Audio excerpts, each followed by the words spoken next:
Bismillah, alhamdulillah, wassalatu wassalamu ala sayyidina rasulillah wa ala alihi wa sahbihi wa man tabi'a hudah ila yaumil qiyamah. Baik teman-teman semuanya, kita akan lanjutkan pembahasan buku Menuntut Ilmu Syar'i.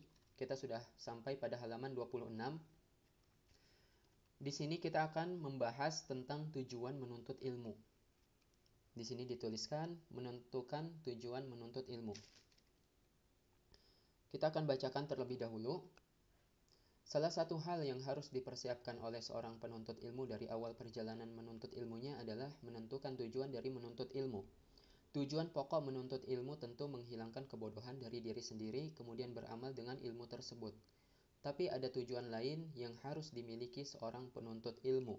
Apakah dengan ilmunya ingin menjadi seorang ulama yang mendalami seluruh bidang keilmuan, atau menjadi spesialis dalam ilmu tertentu, atau hanya menjadi penuntut ilmu yang mencukupkan diri dengan yang fardhu ain. Maksudnya mencukupkan diri dengan mempelajari hal-hal yang sifatnya fardhu ain. Jadi tidak semua ilmu keislaman dipelajari. Jadi dari paragraf ini kita bisa mengambil faedah ya. Setiap orang harus menentukan tujuannya terlebih dahulu sebelum dia menuntut ilmu.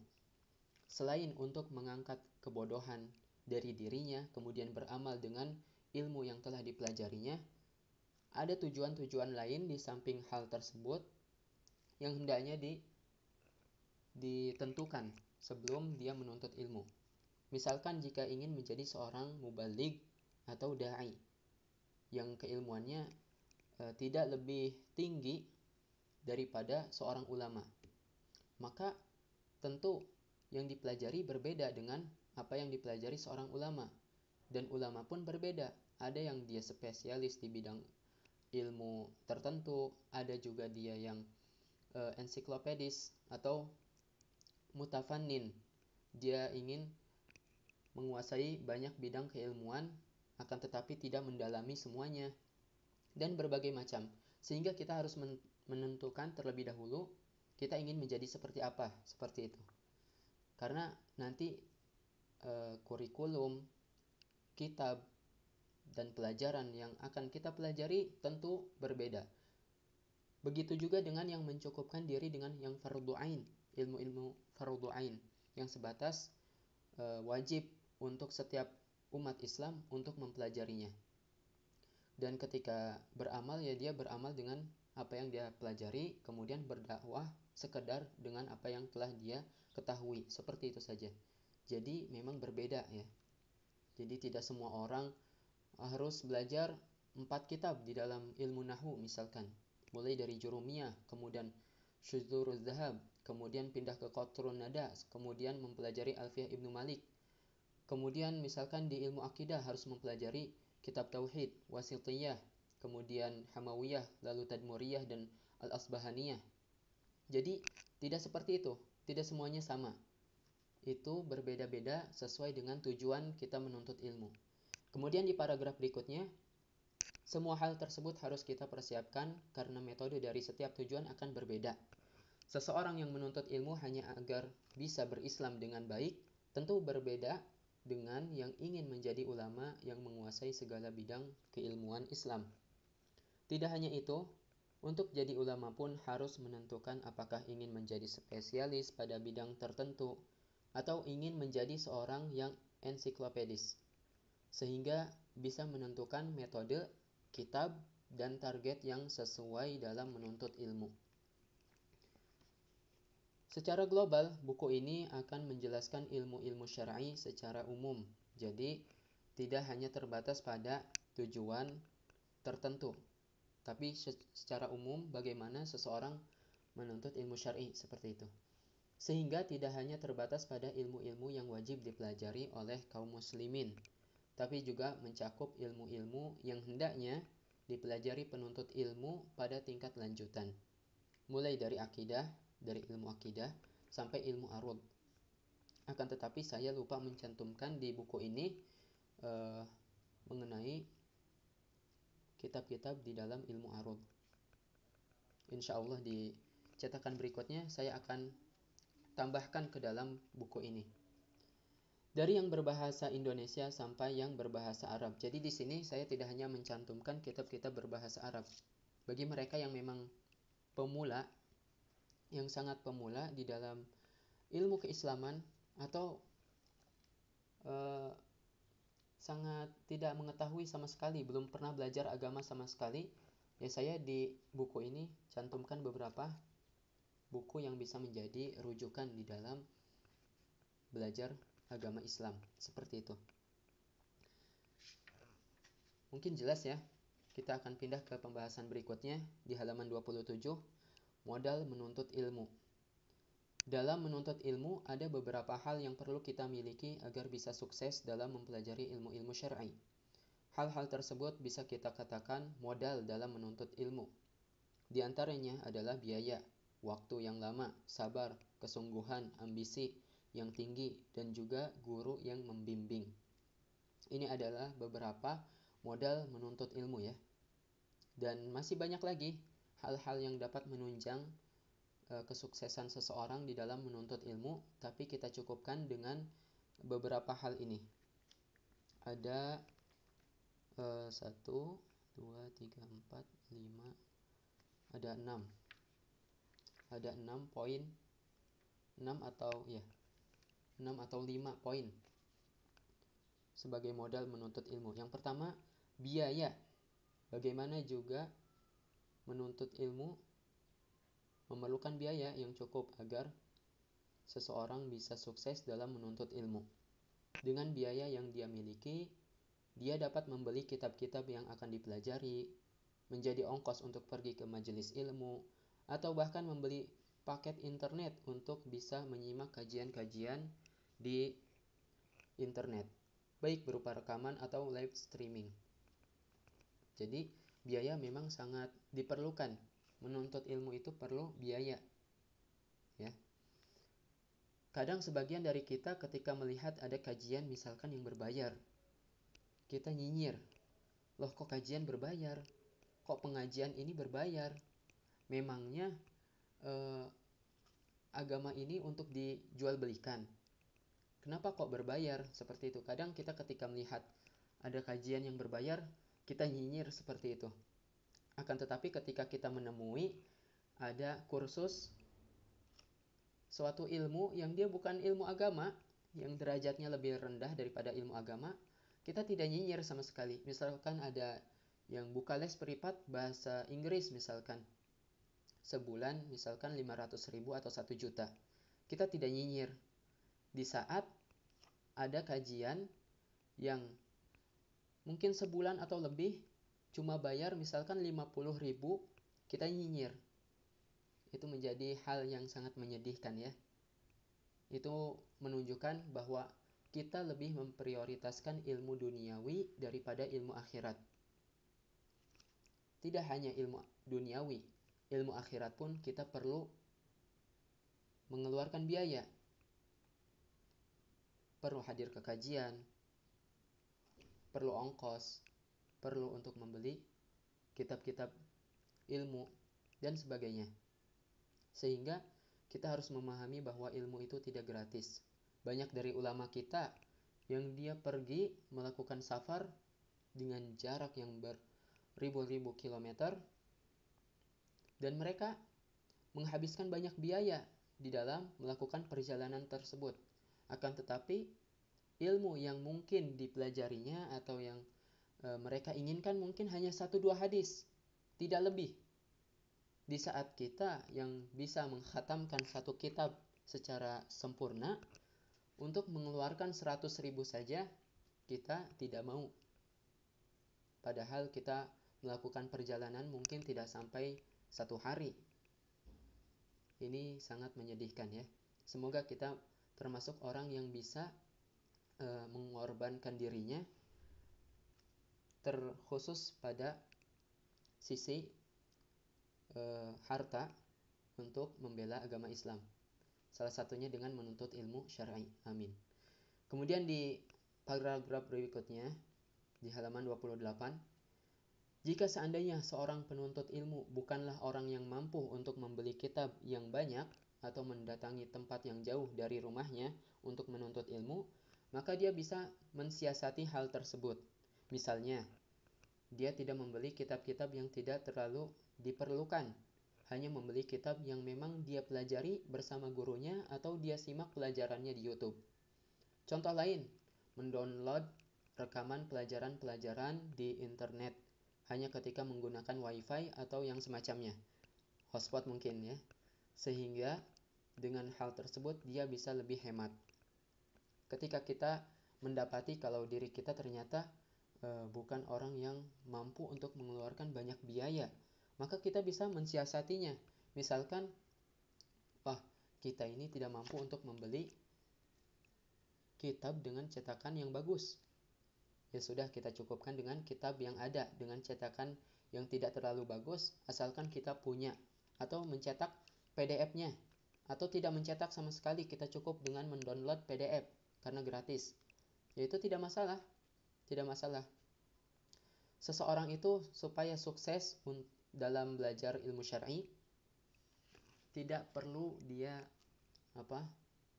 menunggu momen yang sempurna. Ya, misalkan kalau ada kitab yang bagus baru dia pelajari, atau cetakan yang bagus baru dia beli. Kalau nggak ada, dia tidak beli. Kita tidak perlu menunggu momen yang sempurna. Seseorang yang selalu menunggu momen sempurna, dia tidak akan mendapatkan apa yang dia inginkan. Seperti itu.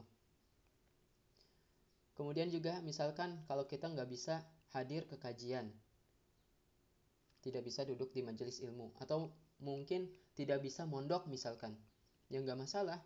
Banyak ustadz-ustadz yang sudah membahas kitab-kitab di YouTube. Begitu juga yang kalau kita sudah bisa bahasa Arab, banyak masyayikh, para ulama yang mereka men-share atau mengupload kajian-kajiannya di YouTube, di Telegram, dan sebagainya. Kita bisa istifadah, mengambil manfaat dari rekaman-rekaman tersebut. Ini suatu nikmat. Maka jangan pernah menunggu momen yang sangat sempurna.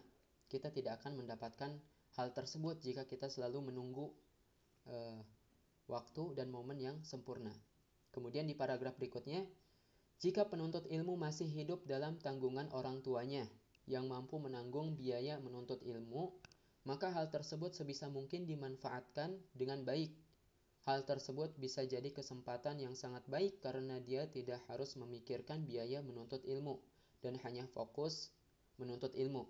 Entah belajar di pesantren, tempat belajar lainnya, mengikuti daurah. Daurah itu kursus, membeli kitab, dan lainnya. Semua hal itu harus dimanfaatkan seorang penuntut ilmu dengan baik. Ketika kita mendapati bahwa kita masih ditanggung orang tua, dan alhamdulillah orang tua mau menanggung biaya belajar kita, baik kita belajar di pesantren atau dimanapun itu, alhamdulillah orang tua mau membiayai kita. Maka manfaatkan hal tersebut. Jangan sampai ketika kita sudah harus membiayai diri sendiri, kita sibuk dengan bekerja, dengan bisnis, akhirnya kita tidak bisa menuntut ilmu.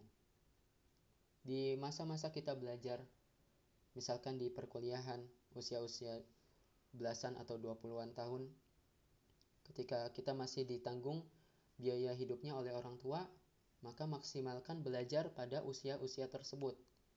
Karena memang usia tersebut, pertama kita tidak memikirkan biaya sehingga kita bisa fokus belajar, dan yang kedua, usia tersebut memang waktu yang bagus untuk menuntut ilmu, sehingga ilmu kita jadi lebih kuat, terpatri di dalam ingatan kita. Kemudian modal yang kedua adalah waktu yang lama. Menuntut ilmu syar'i bukanlah hal yang mudah dan bisa kita capai dengan cepat. Banyak cabang-cabang ilmu keislaman yang perlu kita pelajari sehingga pemahaman kita terhadap agama bisa lebih baik. Para ulama sudah memberikan contoh bagi kita dalam hal tersebut. Banyak dari mereka yang menjadikan menuntut ilmu sebagai hal yang tidak lagi ada batasan waktunya. Mereka senantiasa menuntut ilmu mulai ketika mereka mampu untuk membaca sampai ajal menjemput mereka. Al-Imam Ahmad bin Hanbal rahimahullah pernah berkata, "Ma'al mahbarah ilal maqbarah." Bersama dengan tempat tinta, wadah tinta, sampai ke dalam kubur. Maksudnya senantiasa belajar sampai ajal menjemput, seperti itu. Jadi tidak ada batasan waktu di dalam belajar. Tidak ada batasan waktu di dalam belajar. Misalkan kalau kita kuliah 4 tahun atau SMP 3 tahun, SMA 3 tahun, kemudian kuliah S1 4 tahun, lanjut S2 2 tahun, kemudian mengambil S3 misalkan 3 atau 4 tahun. Nah, itu belajar formal. Adapun belajar yang sesungguhnya tidak ada batasan waktunya. Ya, tidak ada batasan waktunya. Kemudian dalam ungkapan lain seorang ulama mengatakan mengenai waktu menuntut ilmu, utlubul ilma minal mahdi ilal lahdi. Tuntutlah ilmu mulai dari buayan sampai liang lahat. Ini perkataan yang sudah sangat masyhur, sering kita dengar. Artinya ilmu itu atau menuntut ilmu itu tidak ada batasan waktunya. Dan ketika kita mengetahui bahwa menuntut ilmu tidak ada batasan waktunya, maka kita wajib bersabar di dalam menuntut ilmu. Kemudian di sini disebutkan setidaknya kita memerlukan sekitar 4 tahun untuk membangun pondasi keilmuan. Waktu tersebut cukup untuk membangun pondasi keilmuan. Setelah itu kita bisa mulai melengkapi pengetahuan kita dengan banyak menelaah dan mengambil faedah dari para ulama, baik dengan bertanya ataupun dengan banyak berdiskusi. Sebagian ulama memfokuskan belajar sampai pada usia tertentu. Barulah setelah itu mereka berani untuk tampil dan memberikan pelajaran-pelajaran kepada masyarakat. Misalnya Syekh Abdul Aziz At-Tarifi yang memfokuskan dirinya belajar sampai usia 26 tahun. Baru setelah itu beliau berani memberikan pelajaran kepada kaum muslimin. Syekh Sa'id Al-Kamali membatasi seseorang sampai usia 30 tahun, barulah setelah itu dia bisa memberikan pelajaran kepada kaum muslimin. Karena pada usia itu biasanya seseorang telah luas bacaannya. Akan tetapi perlu kita ketahui juga pembatasan masa belajar ini, misalkan tadi secara selama 4 tahun untuk membangun fondasi keilmuan, kemudian sampai 26 tahun untuk belajar baru berani untuk menyampaikan ilmu, atau 30 tahun, itu bukan batasan yang bersifat mutlak. Artinya kita boleh-boleh saja kurang atau lebih dari usia tersebut untuk fokus belajar. Ya. Jadi bukan batasan yang bersifat mutlak. Kita sesuaikan dengan diri kita sendiri, apakah kita sudah mampu pada usia tertentu untuk menyampaikan ilmu atau belum, ataukah kita merasa kurang sehingga kita perlu belajar lebih lama lagi. Itu kita tentukan sendiri. Kemudian yang ketiga adalah sabar. Karena menuntut ilmu membutuhkan waktu yang lama, sebagaimana di modal yang kedua ini, waktu yang lama. Karena menuntut ilmu membutuhkan waktu yang lama, maka dia memerlukan kesabaran yang tinggi. Hal tersebut sangat penting karena tanpa kesabaran, seseorang akan terburu-buru ingin memanen hasil dari yang dia tanam. Dia mengira bahwa waktu yang singkat yang telah dia lalui dalam menuntut ilmu cukup baginya, sehingga berani untuk tampil dan akhirnya lebih banyak keburukan yang dia berikan daripada kebaikan. Banyak permasalahan yang ditanyakan kepadanya yang pada akhirnya dijawab tanpa ilmu, sehingga sesat dan menyesatkan. Jadi kita harus sabar di dalam menuntut ilmu. Jangan sampai kita mau buru-buru di dalam belajar dan juga di dalam menyampaikan ilmu yang telah dipelajari. Sehingga bukannya kebaikan yang kita berikan, malah keburukan dan juga kesesatan akhirnya yang kita berikan. Syekh Shalih Al-Utsaimin berkata, "Kullu jalilin minal umuri la yudraku illa bis sabr." Setiap sesuatu yang mulia tidak bisa diraih kecuali dengan kesabaran. Dan ilmu adalah salah satu hal yang paling mulia di dunia ini, maka wajib bagi kita untuk bersabar di dalam meraihnya. Seperti itu. Kemudian modal yang keempat adalah kesungguhan. Salah satu modal terpenting adalah kesungguhan. Seseorang yang menuntut ilmu selama 4 tahun dengan kesungguhan yang tentu tidak akan sama dengan yang bersantai-santai dalam waktu yang sama.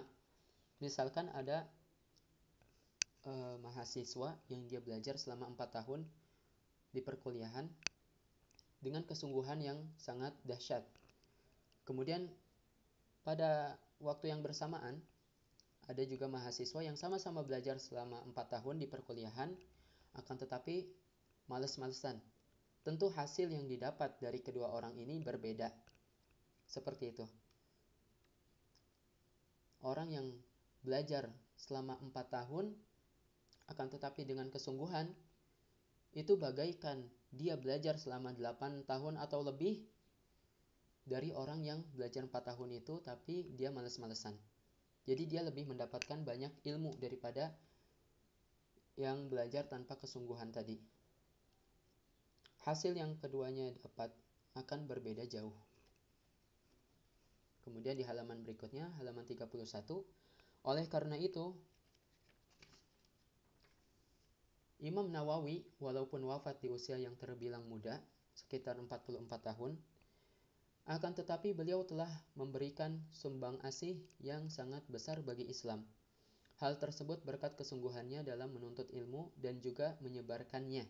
Salah satu bentuk kesungguhan Imam Nawawi adalah beliau senantiasa belajar sebanyak 12 pelajaran dalam satu hari. Sehingga lahir dari pena beliau berjilid-jilid kitab yang sangat bermanfaat dan senantiasa dipelajari sampai saat ini. Ini adalah hasil dari kesungguhan seseorang di dalam belajar. Ya. Jadi tidak hanya Imam Nawawi yang bisa belajar 12 pelajaran selama sehari. Bukan hanya Imam Nawawi yang bisa melahirkan berjilid-jilid kitab yang pada akhirnya dipelajari oleh banyak umat Islam. Bukan hanya Imam Nawawi yang bersungguh-sungguh atau yang dapat bersungguh-sungguh di dalam belajar, kita pun bisa. Yang membedakan kita dengan Imam Nawawi dan imam-imam Islam lainnya adalah kesungguhan. Mereka manusia biasa. Mereka makan, mereka tidur, dan mereka juga melakukan hal-hal yang biasa dilakukan oleh manusia lainnya, akan tetapi dengan kesungguhan yang mereka kerahkan, mereka melahirkan apa yang tidak kita lahirkan. Kemudian modal yang terakhir adalah guru. Di sini dijelaskan, sudah sangat jelas bahwa guru memiliki peranan penting bagi seorang penuntut ilmu. Dialah modal utama yang harus dimiliki penuntut ilmu.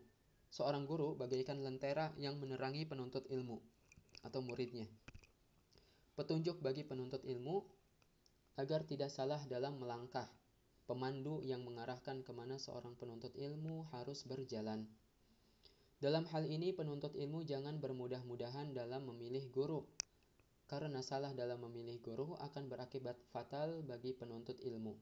Ada beberapa kriteria yang bisa kita jadikan standar dalam memilih guru. Di antaranya, sebelum kita masuk pada kriteria yang disebutkan di sini dijelaskan bahwa seorang guru bagaikan lentera yang menerangi penuntut ilmu.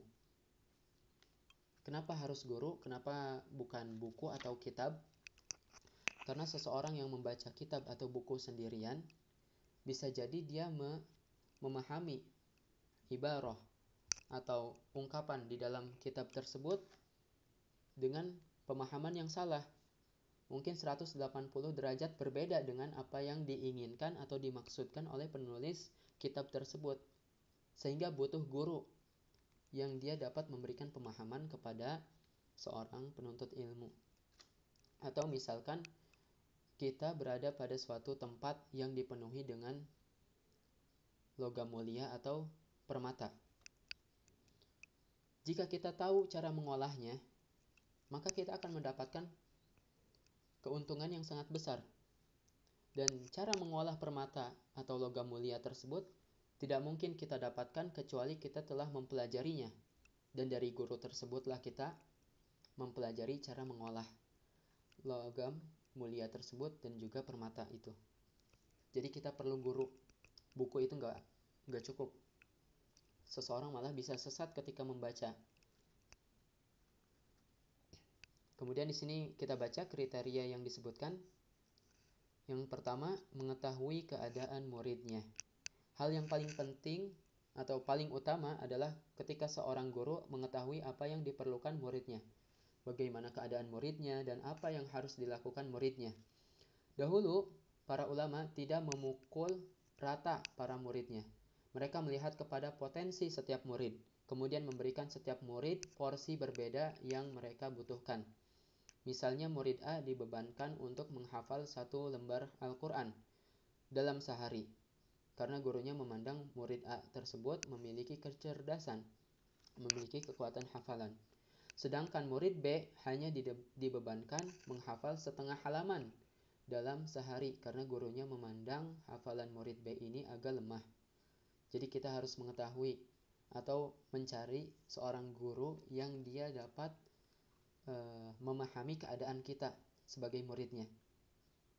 Karena kita memiliki kemampuan yang berbeda-beda dan kita tidak bisa dipukul rata.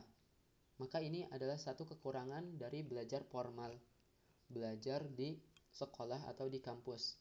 Karena kampus atau sekolah itu tidak memperhatikan keadaan kita dan kemampuan kita sebagai murid.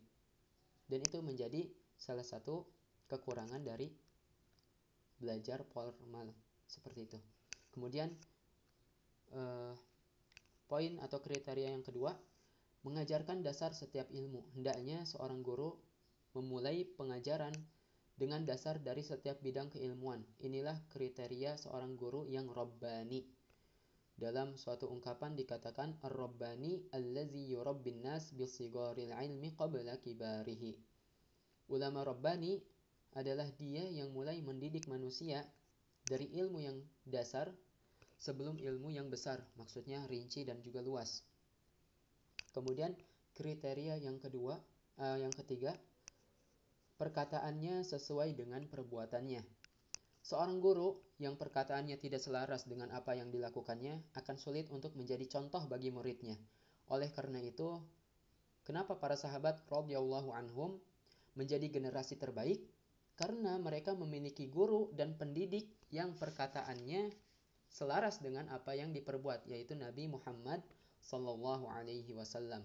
Karena terkadang, ikhwah, perbuatan seseorang itu lebih memberikan asar, memberikan efek dan juga dampak terhadap muridnya daripada perkataannya. Kita mudah untuk berbicara, akan tetapi di dalam pengaplikasiannya, di dalam pengamalannya, seseorang itu berbeda-beda dan kebanyakan tidak dapat mengamalkan apa yang dikatakannya.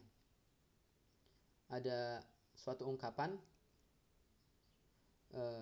lisanul hal yukhalifu lisanal maqal. Keadaan seseorang itu berseberangan dengan apa yang dikatakannya. Orang yang seperti itu tidak patut untuk kita ambil ilmunya. Atau mungkin ketika kita melihat sendiri langsung tidak ingin mengambil ilmu dari orang yang seperti itu. Kemudian kriteria terakhir, memiliki sifat objektif. Seorang guru yang baik adalah yang bisa dewasa dalam menyikapi perbedaan pendapat yang ada. Karena Islam memberikan kesempatan untuk berbeda pendapat dalam perkara furu', cabang, sehingga pendidik yang tidak bisa menerima kenyataan tersebut, maksudnya perbedaan pendapat, tidak layak untuk diikuti. Perbedaan pendapat akan senantiasa ada sampai kapanpun. Selama perbedaan tersebut pada perkara yang memang Islam berikan ruang untuk berbeda pendapat, maka tidaklah mengapa. Adapun mana dari pendapat-pendapat tersebut yang lebih mendekati kebenaran, maka ini perkara lain. Tidak bisa dilakukan kecuali oleh seorang ulama yang telah matang dalam keilmuan sehingga bisa memilah dan memilih pendapat yang menurutnya lebih tepat. Tapi sebagai penuntut ilmu, kita harus memahami bahwa guru-guru kita bukanlah seseorang yang maksum, terjaga dari kesalahan, karena mereka manusia biasa yang juga bisa salah. Mereka bukan malaikat yang tidak pernah terjatuh pada kesalahan sedikit pun. Sehingga kita harus dewasa ketika mendapati guru-guru kita terjatuh pada kesalahan yang jelas itu adalah kesalahan. Jadi kalau kita melihat ada guru kita nih, terjatuh pada kesalahan, ya kita maklumi.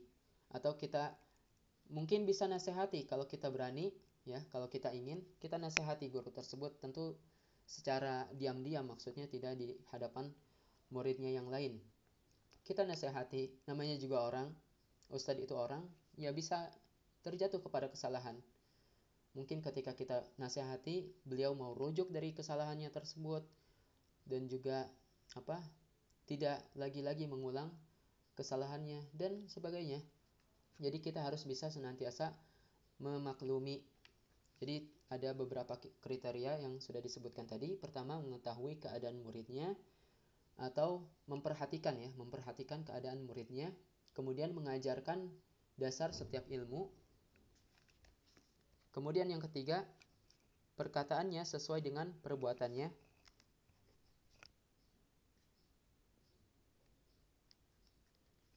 Dan yang terakhir, memiliki sifat objektif. Jadi itu yang bisa kita jelaskan pada pertemuan sekarang. Dan insya Allah kita akan lanjutkan pada pertemuan berikutnya pada halaman 34 tentang menjaga keimanan. Semoga yang singkat ini bermanfaat. Jika ada hal yang kurang jelas dan ingin ditanyakan, bisa ditanyakan langsung di kolom komentar. Semoga bermanfaat. Subhanakallahumma wa bihamdik, asyhadu an la ilaha illa anta, astaghfiruka wa atubu ilaik. Wassalatu wassalamu ala sayyidina Muhammadin wa ala alihi wa sahbihi ajma'in. Assalamualaikum warahmatullahi wabarakatuh.